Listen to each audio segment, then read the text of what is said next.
The primary purpose of an equipment management system is to provide the right equipment at the right time and place at the lowest possible cost.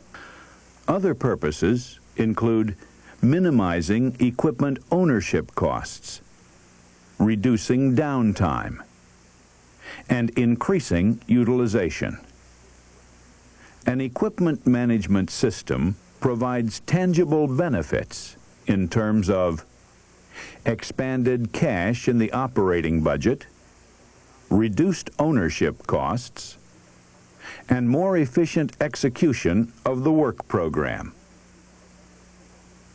Reduced ownership costs accrue through better planning of fleet sizes, by extending the useful life of equipment through better maintenance, by increasing equipment availability, and by replacing equipment at the end of its economic life. Reduced operating costs occur because of proper sizing of equipment for job requirements and better purchasing practices for parts, tires, fuel, and other supplies. Reduced maintenance and repair costs occur through establishing more effective preventive maintenance programs and tailoring equipment specifications to job requirements. The potential for reducing costs through improved management is estimated at 5 to 15%. The illustration here shows the specific potential for cost savings by type. An equipment management system helps to meet your objectives by providing guidance and information in the following areas: optimization of fleet size and mix to meet user needs economically, replacement of equipment at the most economical point in its life cycle, improvement of internal management policies for more productive operations, and monitoring actual performance in relation to plans. To be effective, the system must address the following stages: authorize, purchase, deploy, use, maintain, and replace. 4 subsystems are involved: inventory planning and control, equipment maintenance, parts and supplies management, and financial management. The inventory, planning, and control subsystem contains tools that assist the equipment manager with the following functions: equipment inventory, fleet planning and authorization, equipment purchasing and replacement. The equipment maintenance subsystem has 4 components. The first is the preventive maintenance program.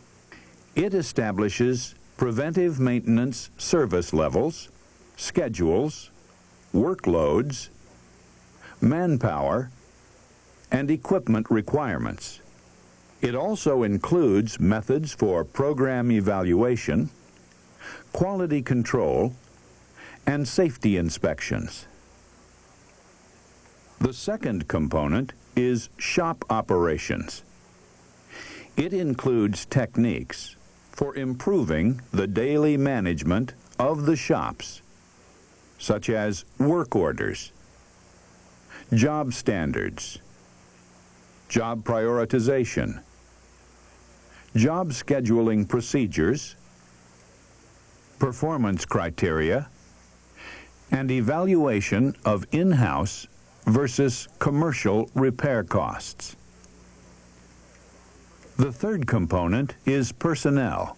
It combines the preventive maintenance and repair workload so mechanic staffing can be projected. It also develops staffing guidelines for non-mechanic personnel. It projects needed skill requirements and training for mechanics. It evaluates work shift requirements and develops an operator and mechanic certification program. The fourth component is facilities. This element identifies required physical facilities for the shops by adopting standard shop layouts, identifying requirements for work bays and support facilities, evaluating the effectiveness of portable facilities, and establishing standard shop tool and equipment requirements. The parts and supplies subsystem involves 5 components. The first component is stock numbering and classification. It develops a parts numbering scheme. Second is stock selection and stock levels. This component establishes the most economic stock levels by evaluating in-house stock versus local purchasing. Third is inventory control. It includes procedures to ensure effective control of parts at stock locations. Fourth is inventory management. It includes procedures for automatic ordering, evaluation, and monitoring of stock. And fifth is fuel and oil management. This component provides effective fuel and oil inventory management. The last subsystem, financial management, involves 3 components. Cost accounting, which identifies and distributes all costs related to equipment.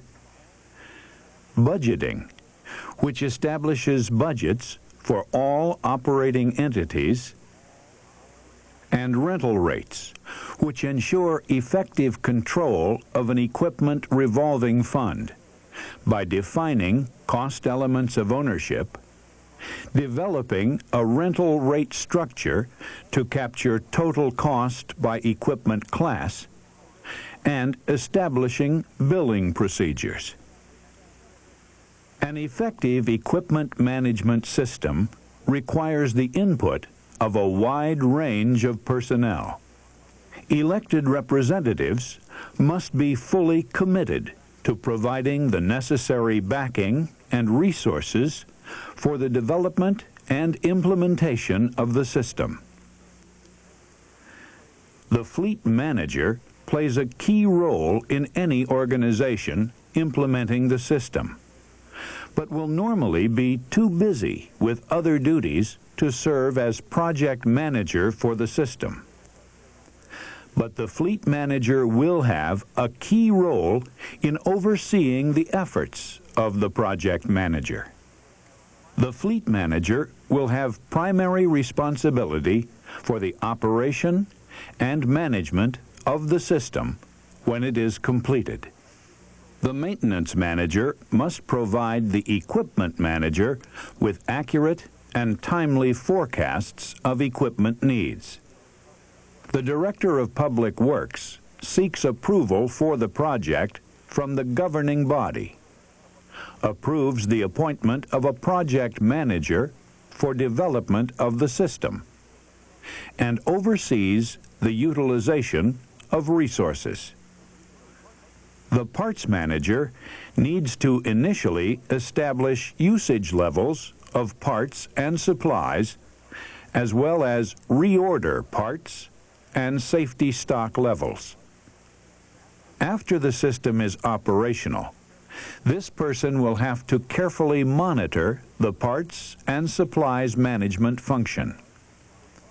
The project manager manages an in-house development team, or an outside consulting team. The accountant will be responsible for providing current and historical data on equipment ownership costs, such as depreciation, insurance, and operating maintenance costs. After the system is implemented, this data will have to be monitored to refine initial guidelines and optimize the agency's system strategy. There are a number of considerations and pitfalls that will influence the success of the system. The first is commitment and support by government officials. The development and implementation of the system requires a substantial investment of time and resources. It is not simply buying new software computer systems. Fundamental changes will need to be made in the way that equipment operations are planned, scheduled, performed, reported, and controlled. Training of staff will be required. Outside consultant assistance may be required. To obtain funding for the system, the governing body must be informed of the objectives, benefits, operational characteristics, and cost of the undertaking. Citing the successful experience of other agencies with such a system is often helpful. The second consideration is sound planning and scheduling. A work plan and schedule for system development must be adopted. Resource requirements must be estimated. Staff responsibilities must be clearly assigned. And a project manager must be appointed. Another consideration to avoid is excessive development efforts. There is no point seeking refinement beyond the realm of practical application.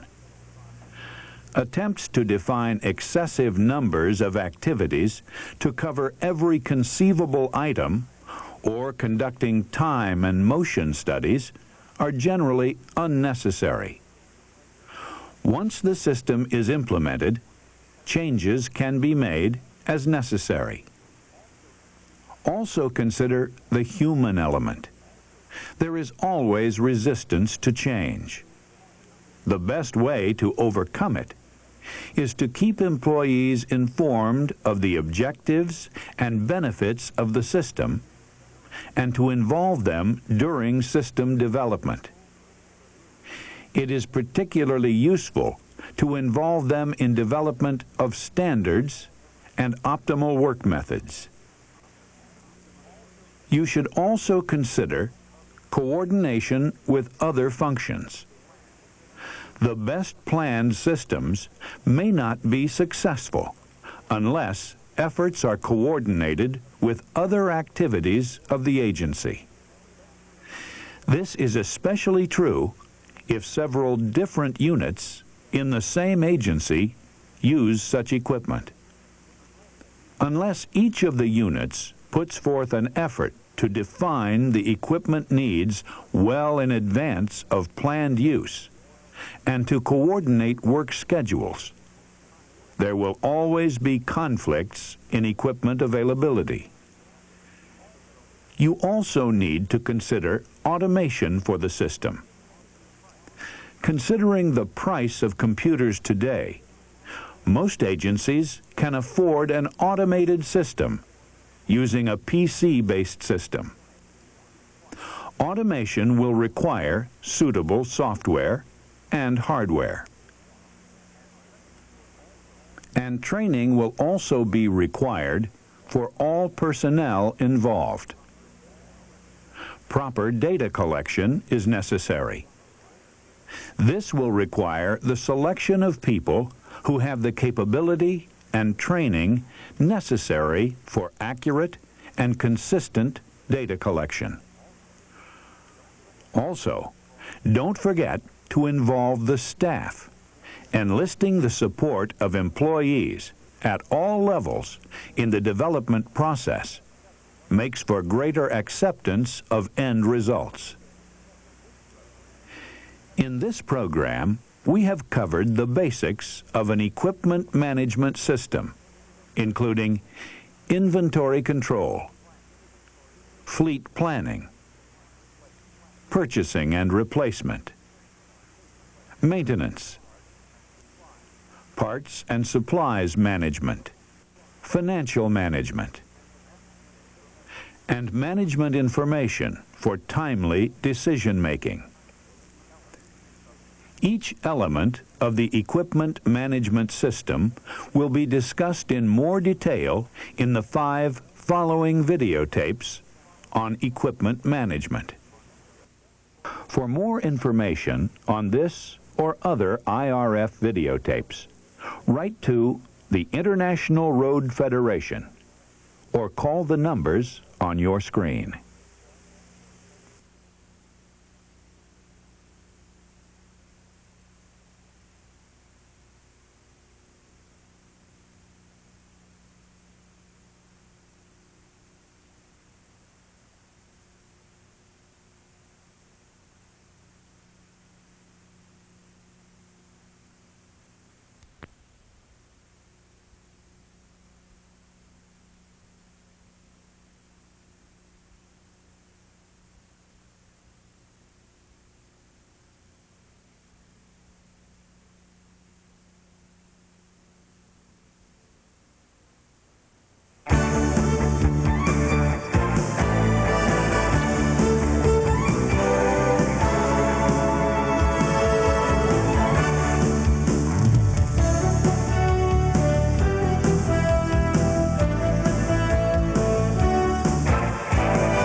There are 3 objectives of this program.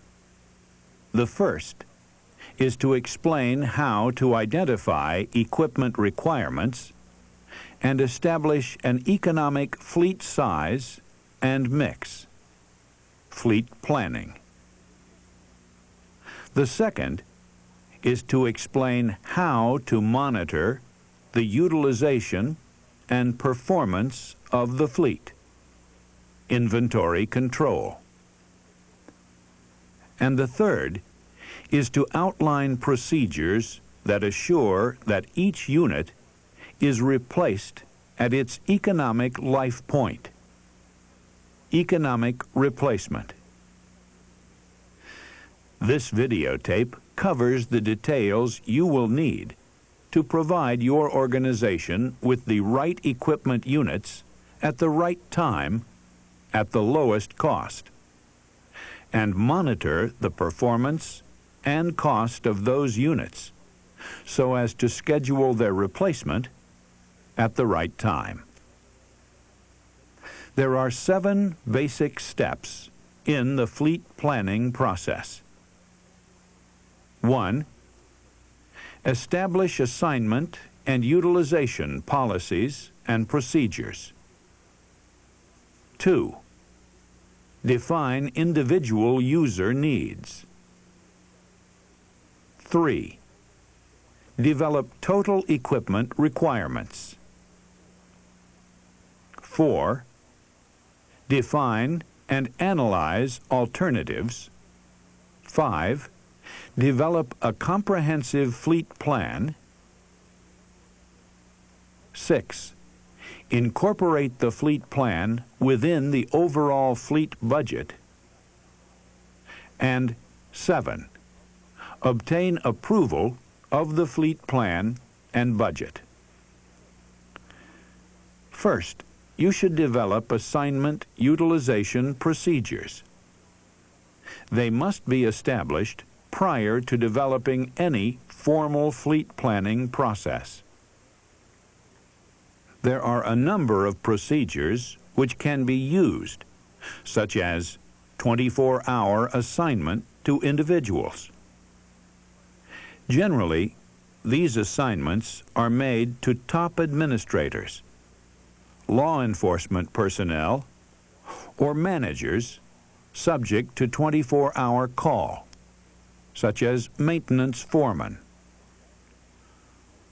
Also, pooling of sedan motor pools or heavy equipment motor pools can help reduce fleet sizes, but both must be effectively administered. If heavy equipment pools are used, it is a good idea to assign one operator to the same piece of equipment. Interdepartment temporary transfers can be used successfully if affected department heads fully understand the need for the program and support it, and the planned transfers are communicated to the department managers well in advance, so they know when, how much, and what type of equipment will be transferred. If trained operators are available to use and maintain the equipment, if you have an effective preventive maintenance program, and if coordination of the program and the fleet planning process is assigned to a specific individual within the department. The way in which rental rates are structured can provide an inducement to managers to transfer out equipment when it is not being used. With a two-part rate, where the user is charged an ownership rate, the user is paying for equipment which isn't needed. Temporarily transferring out the equipment would save on the budget. Leasing can be an economical alternative to owning equipment. But some agencies have procurement procedures which may make leasing difficult. It should be considered as an alternative, however. Utilization objectives must also be considered. Low utilization may indicate that a vehicle should be pooled instead of assigned to a specific department. To ensure a uniform definition of equipment service levels, definitions must be adopted or modified for the system. Some key utilization terms are typically used. Nominal availability corresponds to a calendar period or to the number of shifts normally worked in that period. Availability equals nominal availability less downtime. Utilization rate equals time in use divided by available time. Time in use includes transport time as well as time in use on site. Utilization standards must be flexible to accommodate different needs. For example, pickups used by complaints investigators may have very high mileage. Pickups used by maintenance personnel may have moderate mileage. And utility inspectors may log very low mileage as they generally travel to one job site and remain there all day. Although their mileage is low, time in use is high. Some recommended guidelines are shown here. However, each agency needs to develop its own utilization rates based on its specific needs. You should also develop downtime objectives. The objectives shown here represent an average, well-managed fleet. You should also define individual user needs. The user should communicate needs in a specific, uniform format as shown here. Next, the fleet manager must analyze user requirements separately and in total to optimize fleet size. The requirements must be summarized by equipment class, as shown here. After needs have been identified, the fleet manager must determine alternatives for meeting user needs. There are 4 possible alternatives to meet peak user needs. Fleet pooling, which is most effective for sedans, temporary transfers. Generally, heavy equipment falls into this category. Leasing or renting is particularly effective for specialized, high-cost equipment with low utilization, such as gradals. And buying new equipment and expanding the fleet. It may be cheaper to own the equipment. This option must be analyzed too. The fleet plan should cover assignment policies, number of units, and other key data. Incorporate the plan into the budget process using utilization policies, user requirements, total fleet requirements, analysis of alternatives, a comprehensive plan, and incorporation of the plan into the budget. Next, you need to consider the equipment inventory. The equipment inventory component is made up of 4 elements: equipment numbering and classification, an equipment master file, location and assignment tracking, and utilization and performance monitoring. With a proper equipment numbering classification system, each piece of equipment should possess a unique number that remains the same throughout its life. Each unit should also be assigned to an equipment class for planning purposes and for comparing its performance with similar units in the fleet. The American Public Works Association, APWA, has developed an alphanumeric coding structure, as shown here. Another good system is to develop a 6- or 7-digit number, depending on your fleet size, that incorporates a class code along with a unique number, as shown here. The class code should be established as a hierarchical number that can be used to classify and subclassify equipment types.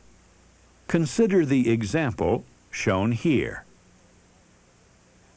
Regardless of whether you have an automated or manual system, a complete master file should be maintained. The file should consist of 2 parts: a master record and history files. And don't forget to keep a backup file. A history jacket should be established for each equipment unit that contains all pertinent information about the unit. The jacket should contain the birth certificate, work orders, accident records, and other pertinent information. In designing an equipment tracking system, there are a number of guidelines to follow. The tracking system should function simply as a tracking system. Do not try to mix it with utilization or performance monitoring. These are handled better in other components of the system. Maintain the inventory files for primary assignments of equipment units. Establish a policy of updating the files only for long-term assignments. For example, in excess of 1 month. Do not try to be too specific. It's very difficult to try to maintain equipment inventories down to specific maintenance crews, for example.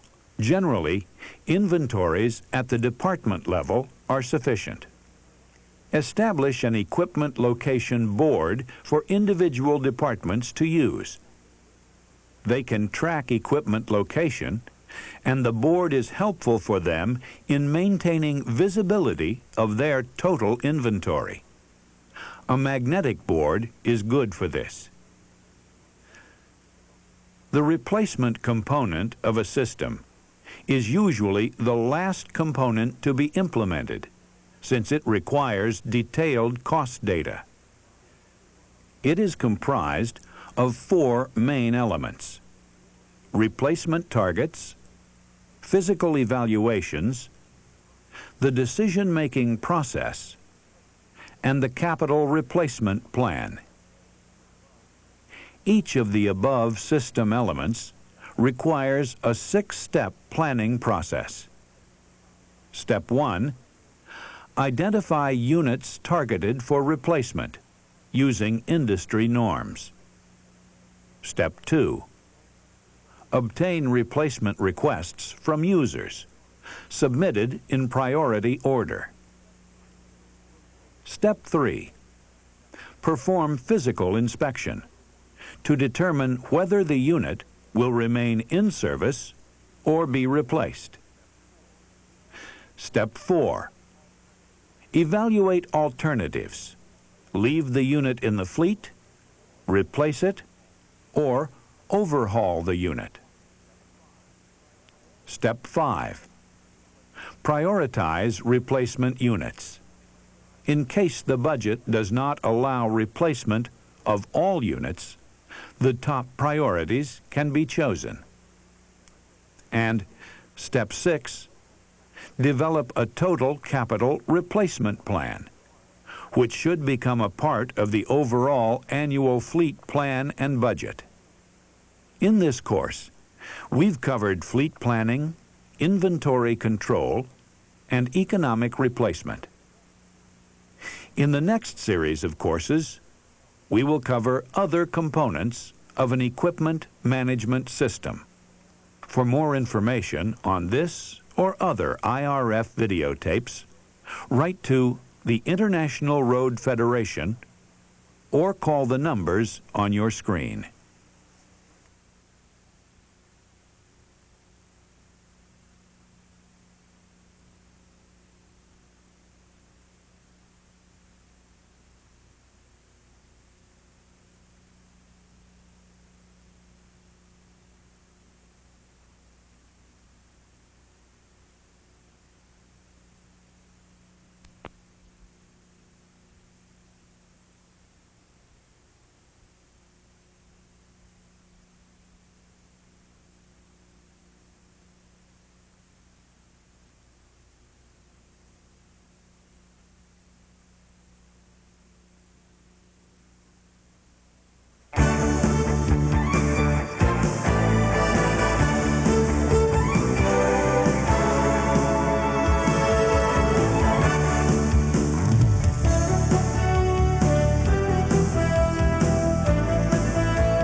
The objectives of equipment maintenance are to give fleet managers the tools that will help them minimize maintenance and repair costs.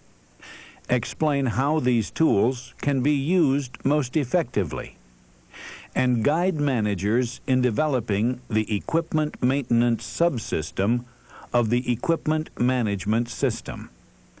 The equipment maintenance subsystem results in improved maintenance programs, increased shop efficiency, better staffing, and better definition of facilities needs. 3 components make up this subsystem: the Preventive Maintenance, or PM program, shop operations, and facilities. PM is periodically scheduled services and inspections aimed at preventing potential breakdowns, maintaining the equipment in safe and efficient operating condition, and detecting the needs for major repairs. Necessary repairs discovered during PMs are not part of the PM program. They should be scheduled for repair at an appropriate time. An effective preventive maintenance program can do more for minimizing overall maintenance and repair costs than any other element of equipment management.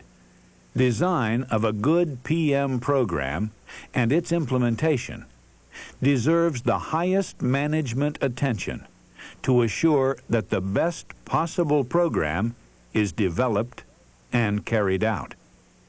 A good PM program should consist of the following 4 parts: PM service intervals, PM service standards, long-range PM schedules, and schedule compliance and control procedures.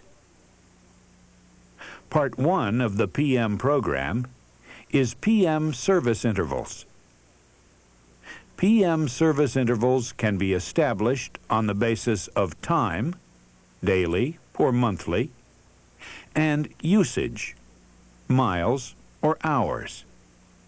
This graph shows that a low level of PM will result in high repair costs and high total cost.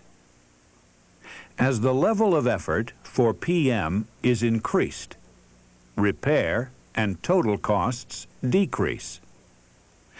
There is a point, however, at which additional increases in PM effort have little effect on repair cost.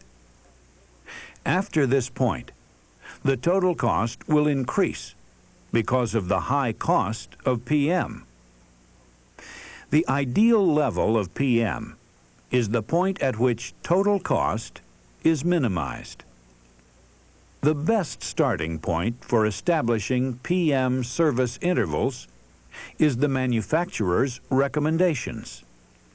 Dusty conditions, off-road usage, road condition, towing and stop-and-go versus long-haul operations affect the amount of PM needed.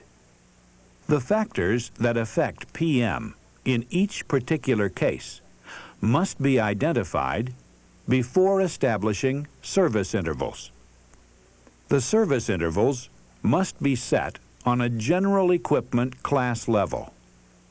For example, there may be a number of individual classes of sedans, but except for police vehicles, PM requirements will normally be the same.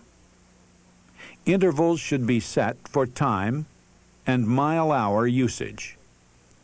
The next component of a good PM program is PM service standards. Part 2. In conjunction with setting service intervals, the type of service and inspection to be performed at each interval must also be established. It is best to designate the type of services by a code, such as PM A, B, or C, or PM 1, 2, or 3. The particular method selected is not important, but it is important to have the specific services designated. In this way, when a specific unit is due for a PMB service, the mechanic will know specifically what services and inspection are to be performed. While the PM intervals can be established by general class, PM service standards need to be established down to the specific class, particularly for heavy equipment. PM standards are comprised of 4 parts: the individual responsible for performing the PM service, the estimated hours for performing the service, a detailed checklist of inspections or services to be performed, and a list of parts needed. Part 3 of the PM program is the PM schedule. The exact format will depend on whether the system is automated or manual. The PM plan projects the total workload of PMs, the estimated mechanic hours, and the number of mechanics needed to carry out the work. Projecting the PM staffing needs will help schedule the work and will be integrated into overall staffing procedures. After the plan is developed, the work must be distributed by month or week in an attempt to level the workload. Specific dates for PM services for each vehicle need to be established. Part 4 of the PM program is schedule compliance and control procedures. Unless an automated system can be designed so that vehicle utilization is captured and updated weekly, a manual system can be just as effective as an automated one. Shop operations is the next major phase. It is broken down into several key steps, including shop planning, organizing and staffing, scheduling, and monitoring and control. First, let's cover shop planning. A maintenance program starts with planning, which means defining the shop's workload and projecting the resources and budget required to accomplish it. The first step is to determine exactly what responsibilities each shop will have. Some satellite shops may only be responsible for PMs and minor repairs, while the central shop is responsible for major repairs and overhauls. Some shops may be specialty shops. For example, where there is sufficient workload, a 1- or 2-man shop may be established for repair of mowers at a remote substation. Once shop responsibilities are defined, planning can be done for that shop. There are 2 methods of defining shop workloads and staffing: vehicles per mechanic ratio, vehicle equivalency, and maintenance labor hour planning standards. The vehicles per mechanic ratio method of projecting shop staffing is very simplified, but it offers some measure of planning. In this method, a ratio of vehicles that can be maintained per mechanic is developed and applied to each shop. The advantage of the vehicle per mechanic method is its simplicity. The disadvantage is that it does not allow for consideration of the mix of equipment. It obviously takes fewer mechanics to maintain 20 cars than 20 dump trucks.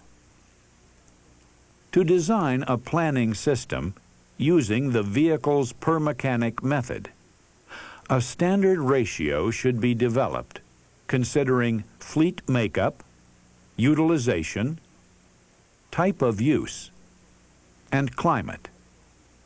The vehicle equivalency method is promoted by the American Public Works Association. The basis of this method is to determine the average number of man-hours required to maintain one base equivalent vehicle in a year. Each agency should determine which vehicle they will use as the base vehicle. A general use auto is best. The hours necessary to maintain the base equivalent unit require the development of performance standards for repair activities by equipment class. Using the standards and historical frequencies for the repair activities, a key volume indicator, KVI, can be developed for each class of vehicle. The KVI is a measure of hours required to maintain a vehicle at a given utilization for the year. Here is an example of how the KVI for a general use automobile is calculated. The KVIs are then equated to equivalency units for each class. The equivalency unit is the ratio of each class to the base class. Suppose the KVI for dump trucks was 164.5 labor hours. Then the equivalency unit, EU, would be computed as follows. The EU is equal to the KVI for the class, 164.5, divided by the KVI for the base class, 20.46, which equals 8. Therefore, maintaining a dump truck for a year is equivalent to maintaining 8 general use autos. In addition to the equivalency units, the number of available hours for each mechanic must be estimated. This example illustrates how they can be computed. The numbers shown here are for illustration. Each agency should develop its own. Once available hours are computed and equivalency units determined for each equipment class, manpower needs are easily computed for the shops as shown here. The second element in the management cycle is staffing. This function is performed immediately after development of the work program and generally involves distributing the workload throughout the year, determining skill requirements, planning staffing patterns to meet workload and skill requirements, and implementing procedures to meet peak workloads. Distributing the workload over the months of the year is done to identify staffing needs for each month. The workload includes 3 broad categories of work: preventive maintenance, repair, and rebuild overhaul. Distributing the PM workload is done through development of the 52-week schedule discussed earlier. Properly developed, the schedule should provide a generally level distribution of the workload. Distributing the repair workload is best done from historical data. It is impossible to predict the daily repair workload. The rebuild workload for each agency depends on the agency's policies and in-house capabilities. Some agencies have found it cheaper to contract for rebuilding. Some have not developed rebuild programs because they do not have in-house personnel skills or because facilities are not adequate. Distributing the rebuild or overhaul workloads of the shops allows the manager some flexibility. In sections which have distinct summer and winter seasons, the shop's repair workload may be much heavier in one or the other. Rebuilds, then, should be scheduled when the workload is light. Once the workload is distributed, staffing needs by skill level can be determined. This is done by looking at the workload each month to define the type of work to be done. Referring to the table here, for example, assume that 250 hours of PM work are needed in November. The staffing need is 1.9 mechanics as shown. The same determination is made for each month. For PM, the variation should be small from month to month, so that about 2 mechanics will be needed to handle the workload. What skills are needed? Often, someone who is inexperienced is placed on PM work. However, it should be just the opposite. The purpose of PM is to service the vehicle and to diagnose potential breakdowns. The skills required for PM work are experience and well-rounded mechanical knowledge. Just as important is the attitude toward the PM. The next step is to determine how they can be provided most effectively. How can total staffing fluctuate from a low demand of 10.9 in February to a high of 15.4 in June? After analyzing total staffing needs for all work, the fleet manager must define exactly when peak needs arise. Then he must define what alternatives are available to meet those needs. Obviously, overtime is an alternative for meeting some of the peak demands.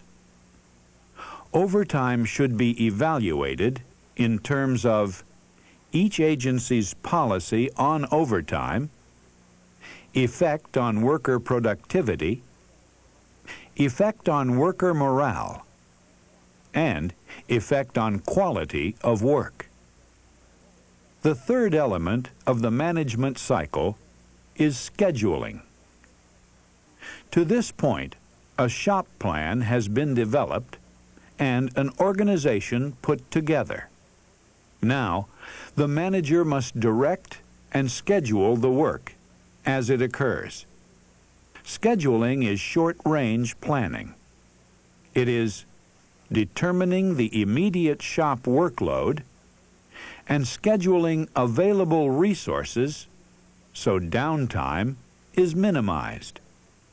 Scheduling is often the most neglected management function in a shop operation. This is primarily because it requires constant effort and attention. It is basically a manual operation, and there is a tendency to say it isn't worth the effort because schedules must be updated daily or even hourly. It is impossible to predict exactly when a breakdown will occur, but historical trends on a fleet-wide basis can provide good indicators of what can be anticipated. That is what shop scheduling is all about: planning, anticipating, and estimating the short-range workload. Actually, with an effective PM program and scheduling system, scheduled repairs should make up the majority of the workload. PM services alone should account for 30% of the shop work.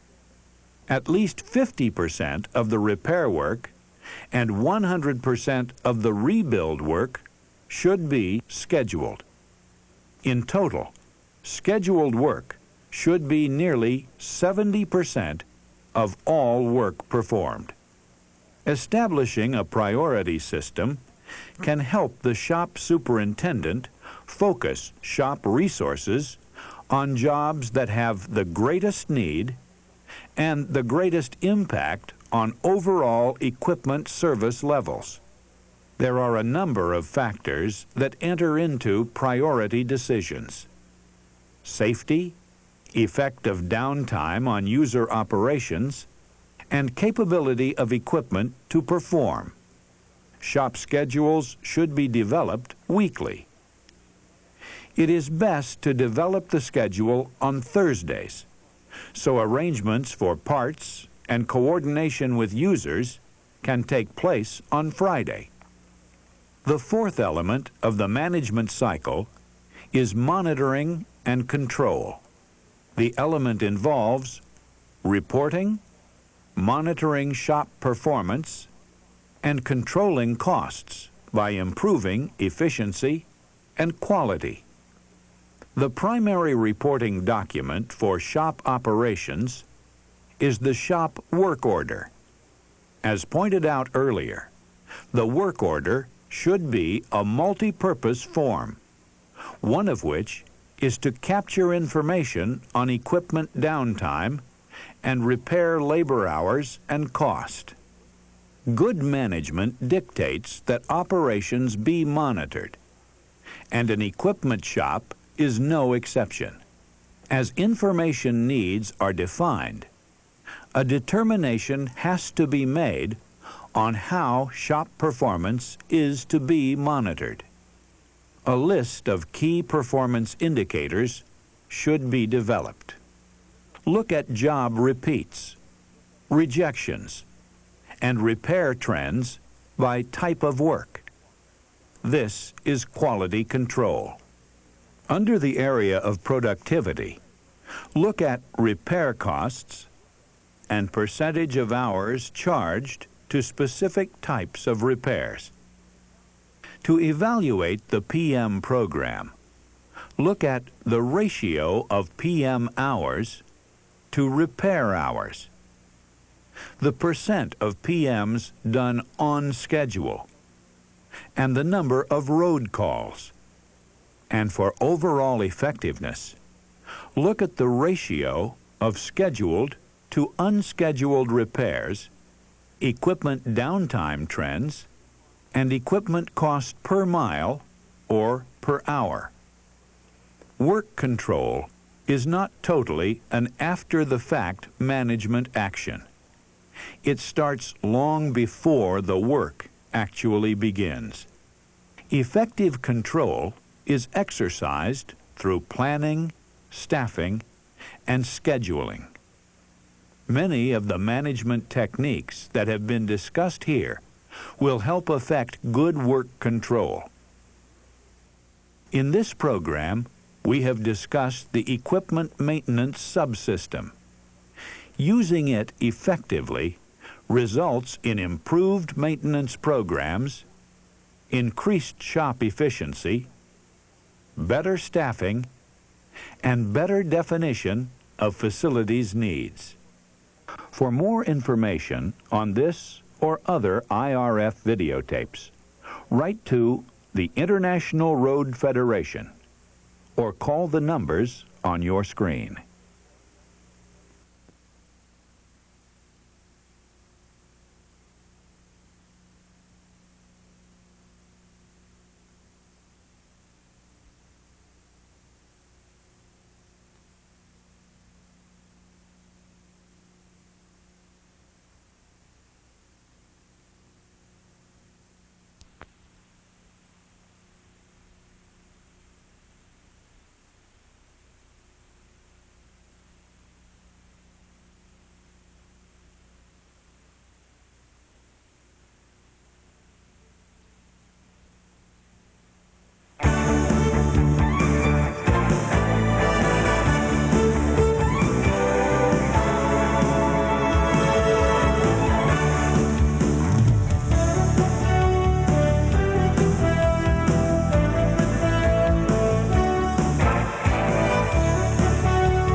One key objective of parts and supplies management is to minimize equipment downtime.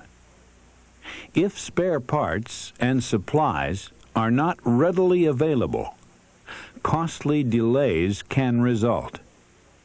In fact, non-availability of parts is the primary cause of in-shop equipment downtime. Another objective is to avoid unnecessarily large inventories, which are also costly. Although better prices can be obtained by large quantity purchases, there are costs associated with storage and handling. The cost of maintaining parts stocks can add 50% or more to the cost of parts. The two objectives, to minimize downtime and inventory costs, are obviously in conflict. The challenge of parts and supplies management is to balance downtime and inventory costs.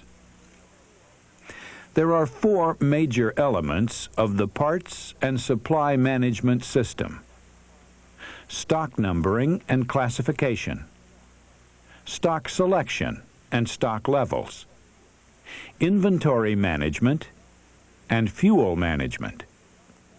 Stock numbering schemes should facilitate identification and location of parts to expedite equipment repair and allow effective inventory control. In most cases, the part numbering schemes used by equipment and parts manufacturers are not compatible nor convenient for storage and retrieval in a typical stockroom environment. The complete Standard Parts Identification System, SPIS, is composed of 4 sub-elements plus the manufacturer's part code. They include the component code, 8 digits, manufacturer's ID code, 5 digits, product condition code, 1 digit, fleet code, 3 digits, and the manufacturer's part code varies. The component code consists of an 8-digit code with 3 sub-elements: major group system, 2 digits, assembly, 3 digits, and parts, 3 digits. The first digit of the major group system code identifies the major group of vehicle components, as shown here. The second digit in the group system code identifies the operating system within the major group. The assembly code identifies parts assemblies within a group system. For example, assembly code 003 is a fan assembly. The part code is a 3-digit code which identifies a specific part in the assembly. For example, in the fan assembly, part code 010 is a fan belt. The meaning of this code also varies with the type of assembly. The manufacturer's ID code consists of 5 letters. A large list of manufacturers' codes is provided in the ATA manual, but additional ones may be added. The ATA code for a Cummins diesel, for example, is CMMNS. The product condition code is a 1-digit numerical code used to identify a component as new, used, or rebuilt. For example, 1 is new, 2 is rebuilt, and 3 is used.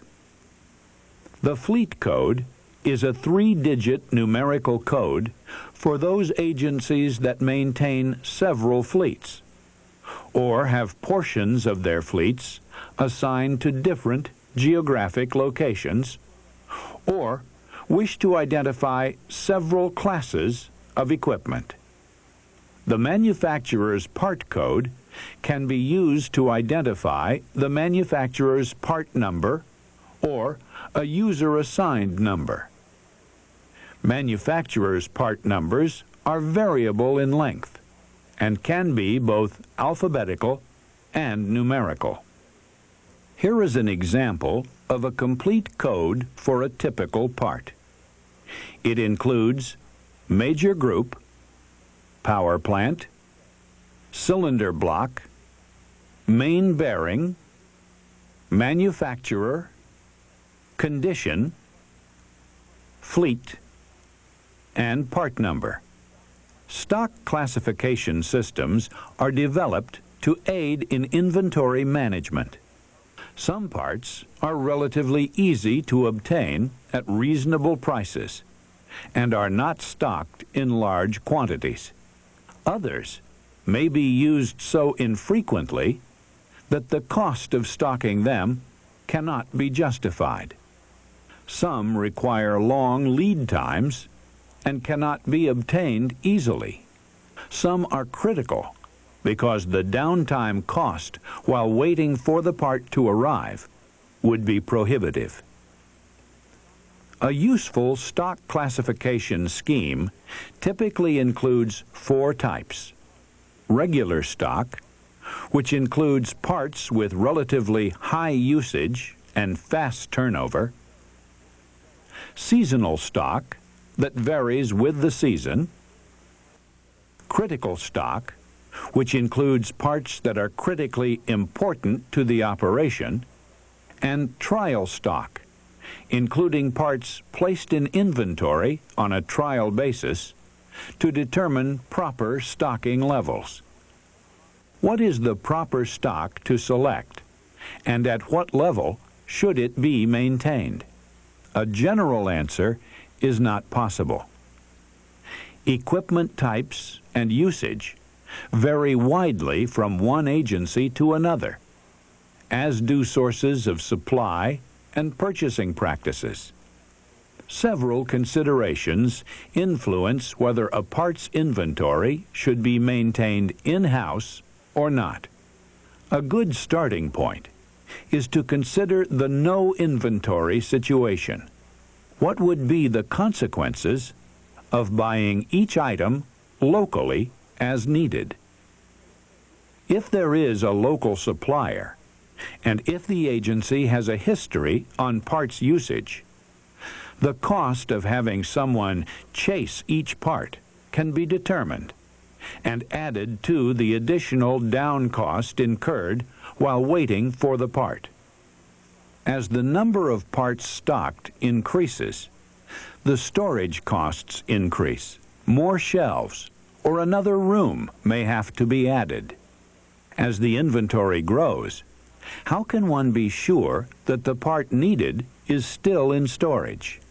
These considerations indicate the need for record keeping and inventory control. If the parts purchases amount to large quantities, better prices may be obtained from non-local distributors. However, quantity discounts from remote sources must be weighed against the cost of ordering, such as phone calls and shipping. The point at which an order should be placed is called the reorder point, ROP. This is the level of stock which is sufficient to meet demand while replacements are ordered and received, plus a safety margin or buffer. The ROP depends upon the usage rate and the vendor lead time. The formula for computing the ROP is ROP equals U times L plus S, where U equals average number of parts used monthly, L equals average vendor lead time in months, and S equals safety stock level. The ROP is normally calculated after there is sufficient historical usage data. Initially, however, a reasonable estimate will have to be made based on experience. The safety stock level is the number of parts that should always be on hand in case of unforeseen circumstances. The level may vary with different classes of parts and rates of usage. The number of parts which should be ordered when the ROP is reached is called the reorder quantity, ROQ. A formula is used to calculate the ROQ. ROQ equals the square root of 2 times C times U divided by I times P, where C equals cost of placing a single order, U equals average monthly usage, P equals unit cost of part, and I equals inventory carrying cost per month per dollar of average inventory. The inventory carrying cost, I, is determined by adding the total monthly cost of keeping an inventory. The costs may include utilities, building space, equipment depreciation, obsolete parts, computer costs, and current expenses. Then I can be computed as follows: total inventory cost per month divided by average dollar value of inventory. The ROQ is normally calculated after sufficient historical data has been developed, but initially an estimate will have to be made based on estimates of cost and usage. The next key phase is parts and materials inventory management. This requires careful upfront planning. Effective inventory management ensures that inventory levels are kept at the most economical point. The key components of an inventory management system are parts master file, parts ordering, parts control, stock on order control, and inventory evaluation. The parts master file is the principal source of information about all parts stocked. The parts master record stock status report must be updated for each occurrence of any one of the following events: completion of initial inventory, receipt of new stock items, issuance of parts from stock or return of unused parts to stock, disposal of obsolete parts, and change in price or change in reorder point, reorder quantity, or safety stock level. The parts master file is updated as each change occurs, but revised reports are normally issued once a month. As parts are issued from stock, the parts master file must be updated. When the quantity of parts on hand reaches the ROP, a low stock notice should be prepared. Each time a part is issued from stock, when the level is at or below the ROP, another low stock notice should be issued. The low stock notice should indicate usage for the last 12 months. To avoid a buildup of obsolete parts, a procedure must be established to detect inactive stock. At least 4 times a year, every part in the parts master file should be compared to the low stock notice reports. When older equipment is sold or disposed of, any parts associated with it should also be disposed of, unless the parts are interchangeable with other equipment still in use. To ensure that the parts manager is constantly aware of outstanding orders, a stock on order file should be maintained. As each order is placed, the order should be recorded in the stock on order file. As each order is received, it should be noted in the stock on order file. Periodically, the parts manager should review and evaluate inventory policies and procedures. This should include a review of items stocked, usage rates, and turnover to determine if the items still warrant stocking. A review of ROP, ROQ, and safety stock level, and a review of usage of non-stock forms. Inventory control, as opposed to inventory management, deals with the physical aspects of handling the inventory.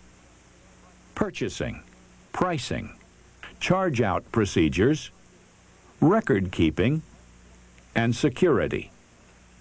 Parts may be purchased by two methods: requisitions and purchase orders, and field purchases. A purchase order is the normal method and should follow the agency's standard procedures. Field purchases are made when a part is needed that is not in stock. These are normally small items needed to expedite repairs. They are handled on a cash basis. As parts are received and added to the inventory, the parts master file should be updated by the parts manager. The cost of parts is assigned to the appropriate job and piece of equipment by entering the cost on the work order. The usual practice is to establish an average price for each part. The average pricing method combines the unit cost of new parts coming into inventory with the cost of parts already on hand. Another key component is fuel management. Many of the concepts and techniques used for spare parts management are also applied to fuel management. The main differences are the need for separate storage and handling facilities, and for better control methods.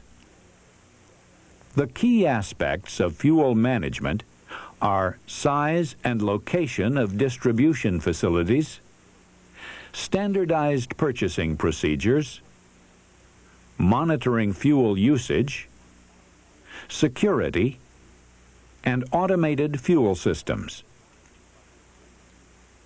By considering monthly fuel usage and using the ROP, ROQ, and safety stock procedures discussed earlier in this chapter, the size of fuel storage tanks can be determined. Location of the tanks requires some additional analysis. For small, centrally located equipment fleets, a central fuel storage facility is appropriate. In addition, one or more mobile refueling facilities may be necessary to reduce unproductive travel time from work sites. A purchasing agreement should be negotiated with a fuel distributor based on price and delivery considerations. Specifications and annual usage estimates should be established for the various fuel grades required. Fuel delivery tickets should be verified by occasionally spot-checking tanker truck gauge readings before and after delivery, or by stick readings at the tank before and after delivery. As fuel is used, basic information about the transaction should be recorded. The quantity and type of fuel, pump number, and date should be recorded along with the employee's ID, equipment number, and odometer or hour meter reading. Several security measures are commonly used. The first and oldest is to padlock the fuel pumps and issue keys to only those who are authorized to use fuel. There are a number of commercially available automated fuel systems. While specific designs vary, most will provide automated accounting of fuel usage. With automated systems, it is a relatively simple matter to monitor fuel and oil usage by piece of equipment. When usage levels exceed normal ranges, the need for PM work may be indicated. High usage should be a flag for further investigation to determine the cause and correct it. In this course, we've covered the basics of the parts and supplies management system, including stock numbering and classification, stock selection and levels, parts and supplies inventory management, and fuel management. For more information on this or other IRF videotapes, write to the International Road Federation or call the numbers on your screen.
The fourth subsystem of the equipment management system is financial management. This subsystem deals with cost accounting, budget, equipment rental rates, and equipment funds. These four elements are essential for developing a financial management system. Many equipment decisions must be supported by sound cost information. Most agencies will already have in place accounting and budgeting procedures. Many will also have a form of equipment rental or chargeback. Dealing with the design of the EMS in these areas requires coordination and communication with those agency divisions with accounting and budgeting responsibilities. Cost accounting is the systematic process of defining equipment expenses and distributing them to the specific equipment cost elements. Any financial management accounting system needs to serve a twofold purpose: financial accounting and operational control.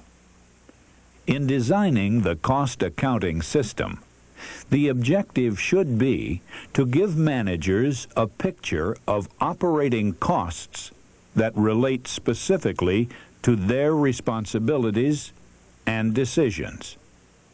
Costs to be tracked in the cost accounting system should be tailored to line managers' functional responsibilities and be consistent with factors that have a significant effect on desired operating objectives. Several key cost classifications should be incorporated into an equipment cost accounting system. The first classification is maintenance repair. This would include direct labor and parts charged directly to equipment units, direct charges, and significant volumes of indirect costs, such as miscellaneous parts and shop overhead. Fuel and lubricants. Fuel costs should include all consumable operating supplies and the costs of distributing them. Parts distribution costs. These include all costs of maintaining and operating parts storerooms and shops. Miscellaneous parts costs. Miscellaneous parts costs include the price of all common, high-use, low-unit cost items placed in shop bins for uncontrolled access. Shop overhead costs. Shop overhead costs should include all non-direct charges connected with the supervision, operation, and maintenance of central and field repair shops. General management and administration costs. These costs are incurred to support the planning, funding, operation, and maintenance of the equipment fleet. Non-operational costs. Non-operational costs include equipment depreciation and capitalized equipment betterment or rebuild costs. Equipment depreciation would be charged to equipment units on the basis of charges from equipment asset accounts. The final key element of the cost accounting system is a systematic mechanism for allocating indirect costs to specific units or classes of equipment.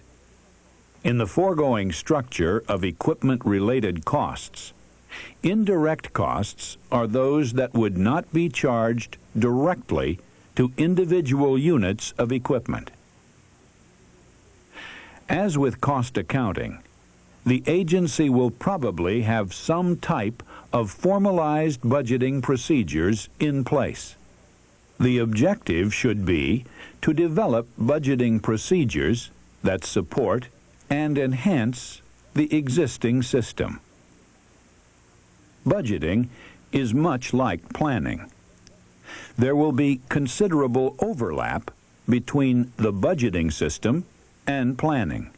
To the extent possible, budgets should be performance-based and keyed to the level of fleet size, availability objective, and projected utilization. The first step in designing the budgeting system is to determine responsibility.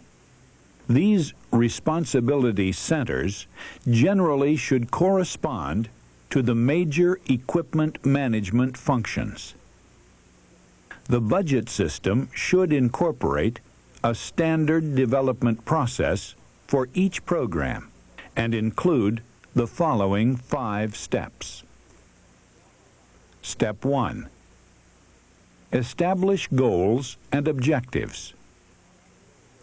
To the extent possible, the goals and objectives should be quantifiable and form a basis for defining the workload and for measuring performance. Some specific objectives might include maximum allowable downtime, replacing all vehicles meeting replacement criteria, and achieving average utilization rates by class. Step 2 is to define strategies. Once the goals and objectives are established, strategies for meeting them must be defined. For example, suppose the fleet manager has established an objective of reducing downtime for dump trucks from 12% to 10%. a strategy must be formed. Perhaps it can be met with more training, more use of commercial repair shops, shifting alternatives so that PMs or other types of work are performed on night shifts, thus increasing the time that the vehicle is available to the user. Increased staffing and operator training. Step 3 is to establish budget guidelines. Standardized budget development and procedures should be established for preparing and submitting the budget. Step 4 is budget review and approval. The size of the organization and the organizational structure will dictate the steps of the review and approval process. The fleet manager should be involved in the development of the budget from the beginning, so that a formal approval checkoff is not needed. Step 5 is budget implementation. The final step of the budget development process is implementation. This may involve including the performance-based equipment budget into the overall agency budget. The last element of the budget system is cost control. The primary reason for developing performance budgets is to improve cost control. Line managers, such as the shop supervisor and parts manager, must be closely involved in preparing the budgets. Cost reports showing levels of cost actually incurred against costs budgeted should be prepared regularly and distributed to the managers directly responsible for the area budgeted. Operating budget and cost performance reports should show actual and budgeted costs for the past period and year to date. The report entries of primary importance are year-to-date budgeted and actual costs, since it is this data that normally provide the clearest picture of significant cost trends. Equipment rental rates provide the means to view the total costs of owning the equipment.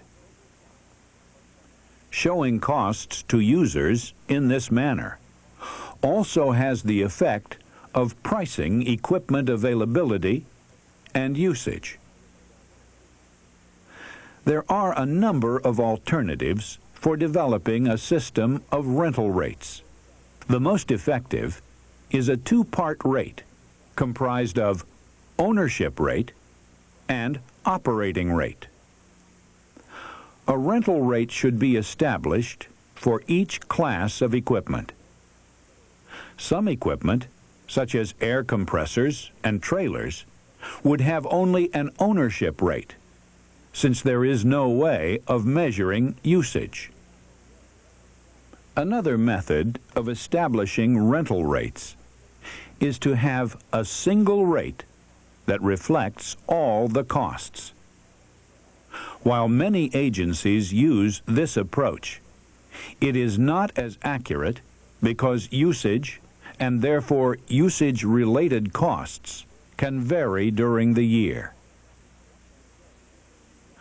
Updated rental rates should be developed each year prior to the budgeting cycle for use by agencies in developing their budgets. It is never possible to project precisely the rental rates, especially during high inflationary periods. Although relatively steady now, fuel costs have been extremely volatile. Once rental rates are established, user agencies are charged monthly on the basis of the equipment units they use. The ownership rate would be a flat monthly charge for each equipment unit, regardless of usage. The primary purpose of an equipment fund is to provide the fleet manager with the funds necessary to replace equipment when it is most economical. In turn, this difficulty results in the expenditure of a proportionately greater amount of operating funds to maintain overaged equipment. It also results in reduced equipment reliability. Replacing equipment when it is most economical implies the development of a planned, well-administered turnover that will be relatively consistent from one year to another. An equipment fund guarantees the availability of funds to carry out such a program. Under the Equipment Replacement Fund concept, all replacement costs would be recovered from equipment users through the rental rate system.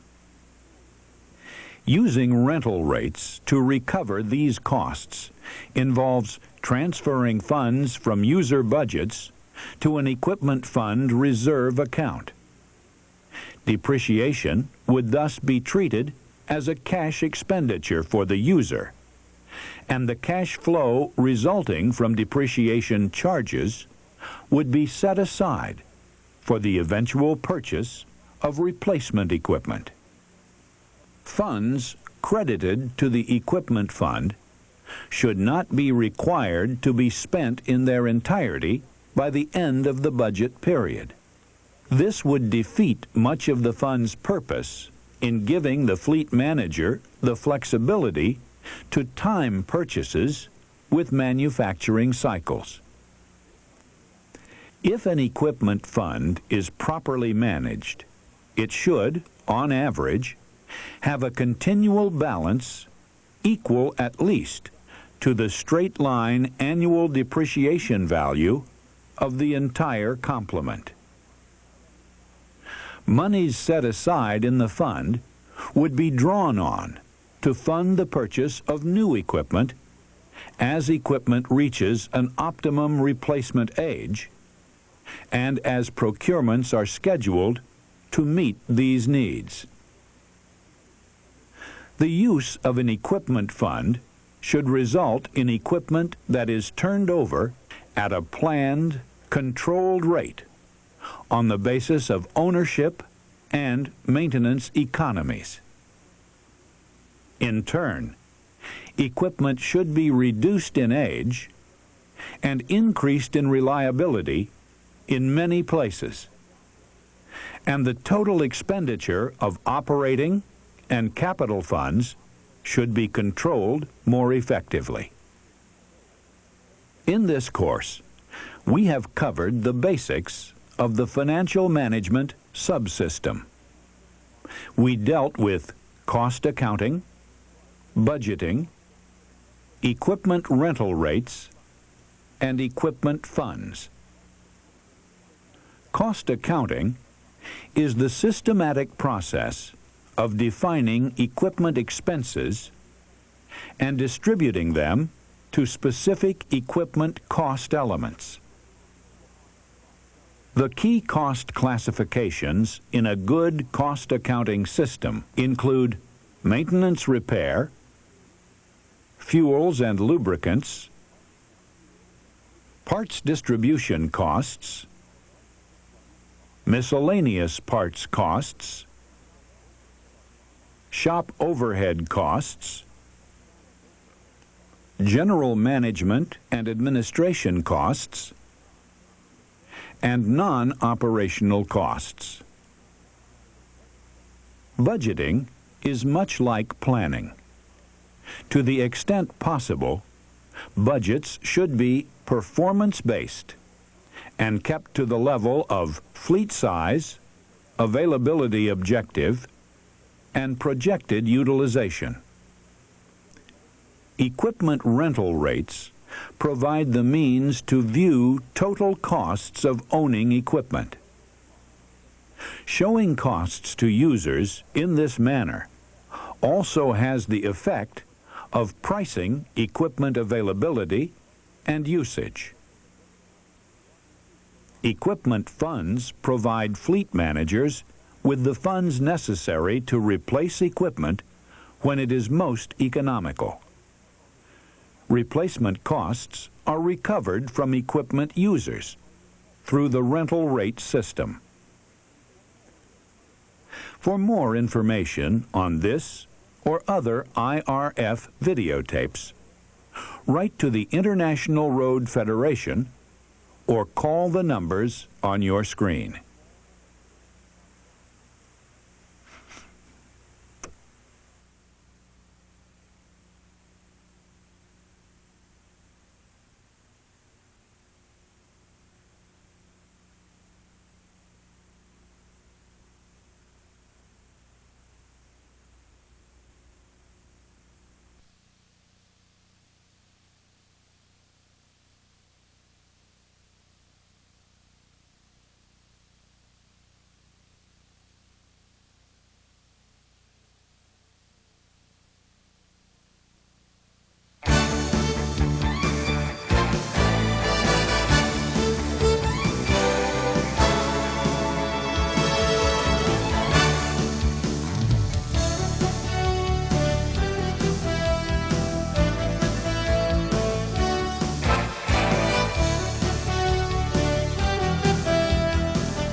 An Equipment Management Information Subsystem, EMIS, is somewhat different from the other EMS subsystems. An EMIS is not a standalone system, but rather an integration of all the other EMS subsystems. The objective of the EMIS is to provide management information from the EMS for effective, timely, and efficient decision-making. The EMIS is not a panacea. It is a tool for managers to plan, schedule, monitor, evaluate, and control equipment operations. The EMS should provide for identification of all output reports and input data from the various EMS subsystems. The EMIS is an integrated, relational database with report-generating capabilities. For normal operation, data is collected and entered through the individual EMS subsystems and is stored in the database. The basic input data is processed in several ways and may be shared by several subsystems. The processed data is summarized in various standardized output reports. There are several advantages in designing a system around a relational database.